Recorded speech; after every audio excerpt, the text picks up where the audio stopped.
Hey everyone, welcome to my channel. My name is Vanessa and you are watching the Exploring Oracle, or the Exploracle for short. So if you're new here, what I usually do is I just show you a deck from my personal collection, show you all of the cards, and just let you know my thoughts about it. So for today, we'll be taking a look at a relatively new release, at least mass market. This is the Afro Goddess Tarot Arcanas by Andrea Fortic. So correct me if I'm wrong, but I do believe this used to be an indie deck, but it was released as a mass market deck by US Games. So it says here in the back, spiritual storyteller and visionary artist Andrea Fortic created the Afro Goddess Tarot Arcanas to offer an enlightened viewpoint for diverse readers. She designated the 80 cards with vibrant colors, a blend of ancient and modern symbolism, and a wide array of melanated skin tones. The cards are printed on holographic paper with gold gilded edges. The exuberant deck realigns the traditional esoteric structures for a more positive, accessible, inclusive, and transformative tarot experience. The full-color illustrated 108-page guidebook presents thought-provoking messages from the goddesses, along with wisdom from the ancestors, to inspire today's modern spiritualists to journey towards their best self. So it includes 80 tarot cards, there are 2 extra cards, with gilt edges and a 108-page illustrated guidebook. Okay, so I got this from Amazon, and you can see here it's damaged all along the sides of the box. I don't normally mind, but I just wish that, Amazon would just put a little bit of extra padding, because this is just packed in a mailer, like a paper mailer, and yeah, so I'm not surprised that it got dents all over. But anyway, this comes in a magnetic style box. It's actually a pretty sturdy box. You have here the guidebook. We'll look at that later. And then you have the cards with a ribbon to pull them easily.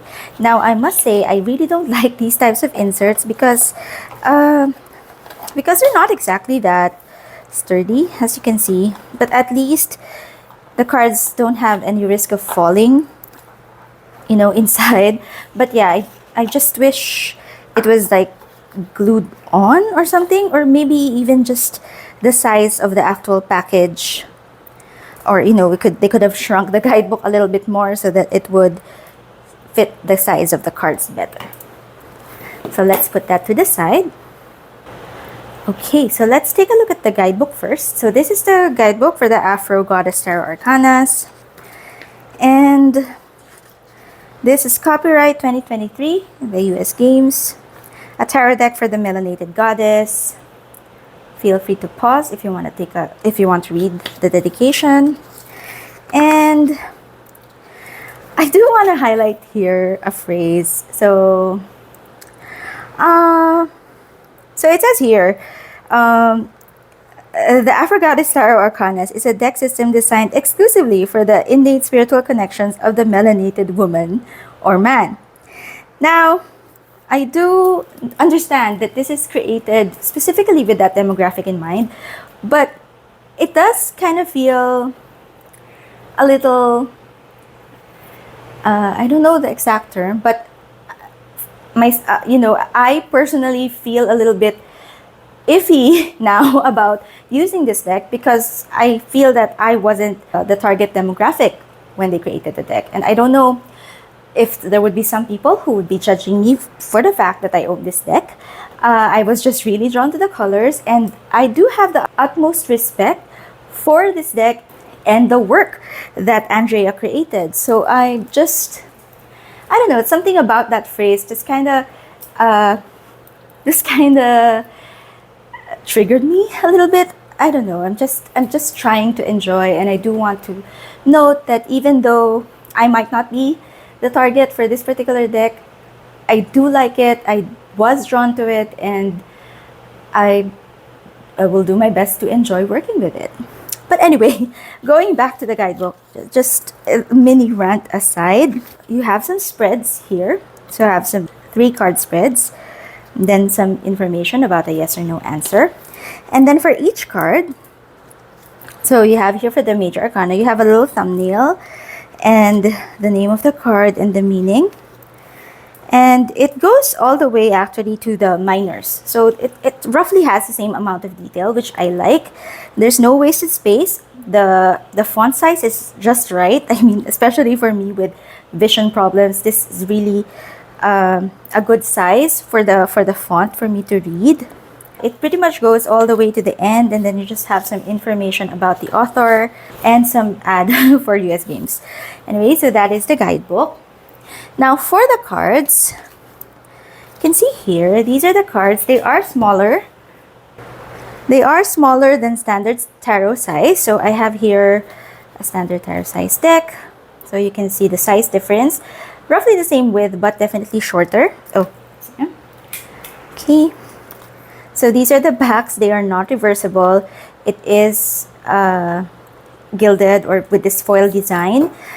It is also edged in this like matte gold. And the cards have this holographic detail. You know, each card has this little bit of a shift in the color. Now I must say, I got this deck, I pre-ordered this deck because I saw it posted in one of the groups that I was in, and I took a look at the indie version of the deck and I was so drawn to the bright colors. You know, because I'm usually drawn to that type of aesthetic, bright colors, bold colors, and I also really like the art. Now, I didn't really do enough research. Maybe I didn't really have enough time to take a look. I just clicked on the pre-order button, and when it came to me, I was surprised that it was first not standard tarot size, which I don't really mind because I have smaller hands, but I also don't know how to feel about this holographic detail.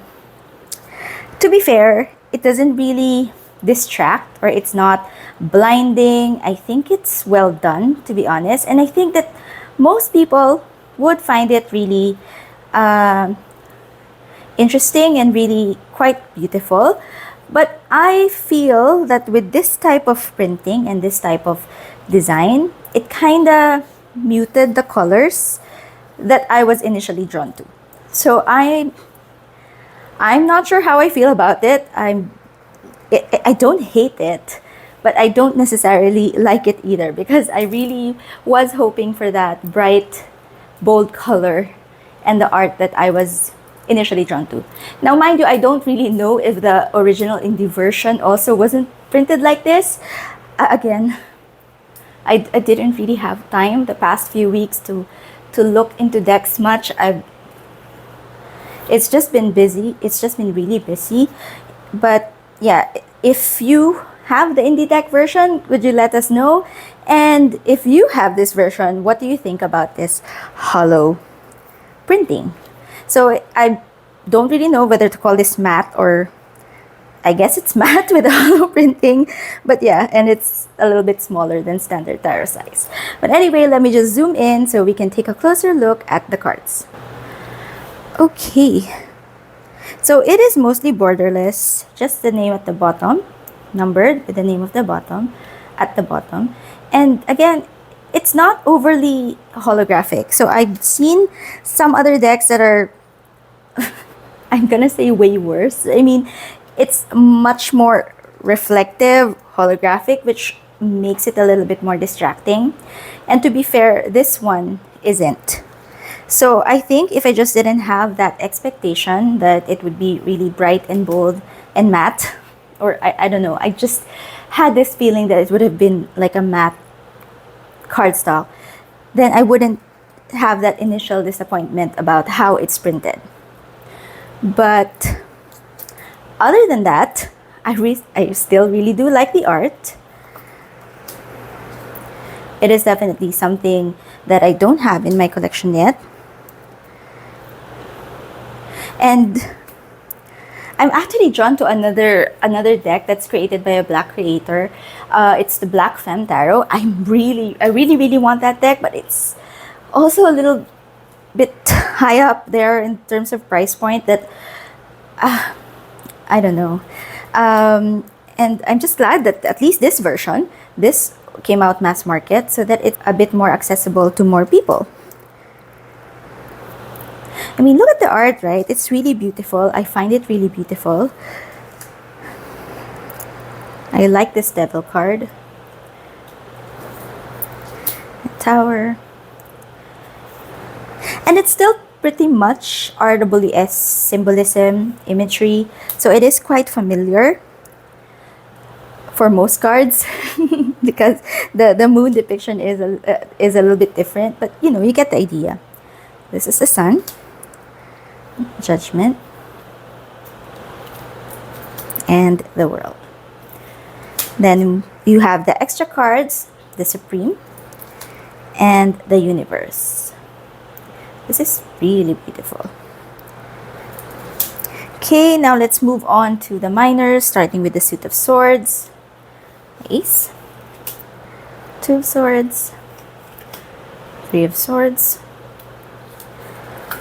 4 of Swords, 5 of Swords, 6 of Swords, 7 of Swords,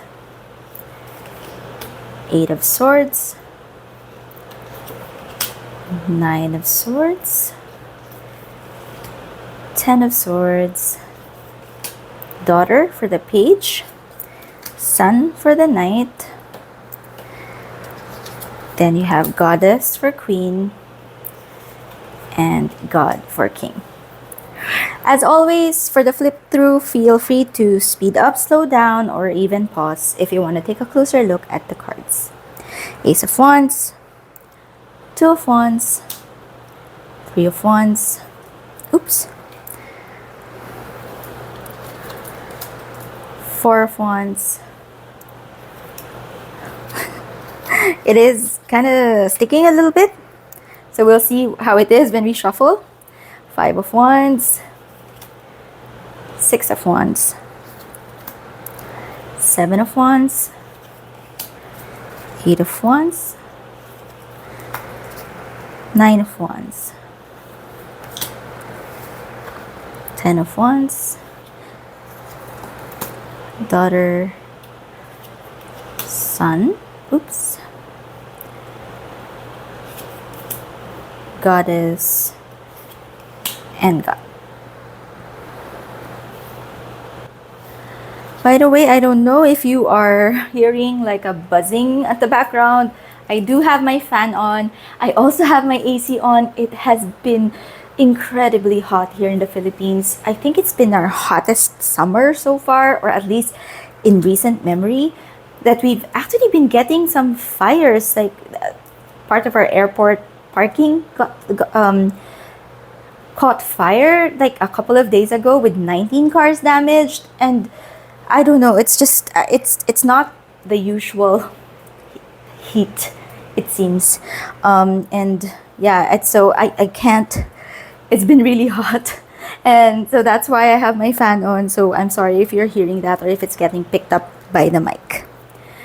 Okay, you have here the 5 of Cups. I love the 6 of Cups. 7 of Cups, 8 of Cups, 9 of Cups, 10 of Cups, Daughter, Sun, Goddess, and God. Then moving on to the next suit, you have the Pentacles, oops, 2 of Pentacles, 3 of Pentacles, 4 of Pentacles, 5 of Pentacles, 6, 7, 8, 9, 10 of Pentacles, and then you have your Daughter,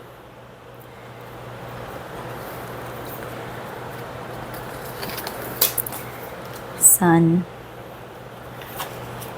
Goddess, and God. Alright, zooming out, let's see how this shuffles. So the size for me is just perfect. It's just You know, even though I was hoping for a standard tarot size, I do like this size because I have smaller hands and this makes it easier for me to shuffle. And it looks like I really don't have any issues shuffling this deck. I'm just shuffling it this way around because I did notice that it is kind of bowing. I don't know if that's also because of the humidity here, because right now, again, it's just really been hot and humid. Yeah, so I'm just trying to combat that bow.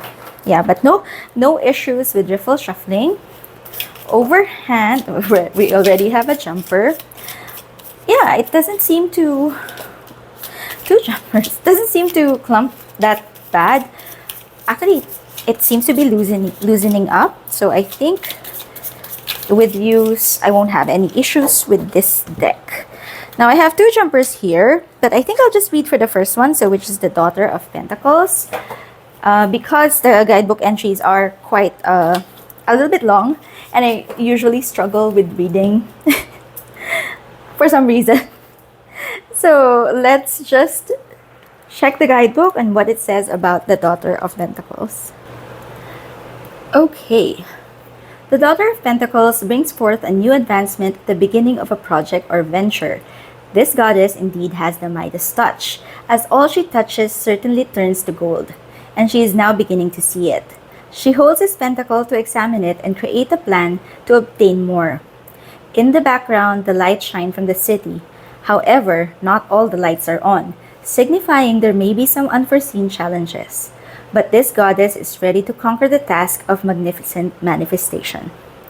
The Daughter of Pentacles welcomes in new ideas to materialize. You are probably focused on your ability to manifest a dream and excited about the potential possibilities. If you are considering a new venture at this time, go for it. Know that if you focus and set your mind to accomplish this goal, you can. It's all in the matter of believing in yourself and doing the work. In its reverse, you may have been trying to manifest something, but unfortunately have not gotten very far. Take a step back and reevaluate your approach. And when you're ready, do try again.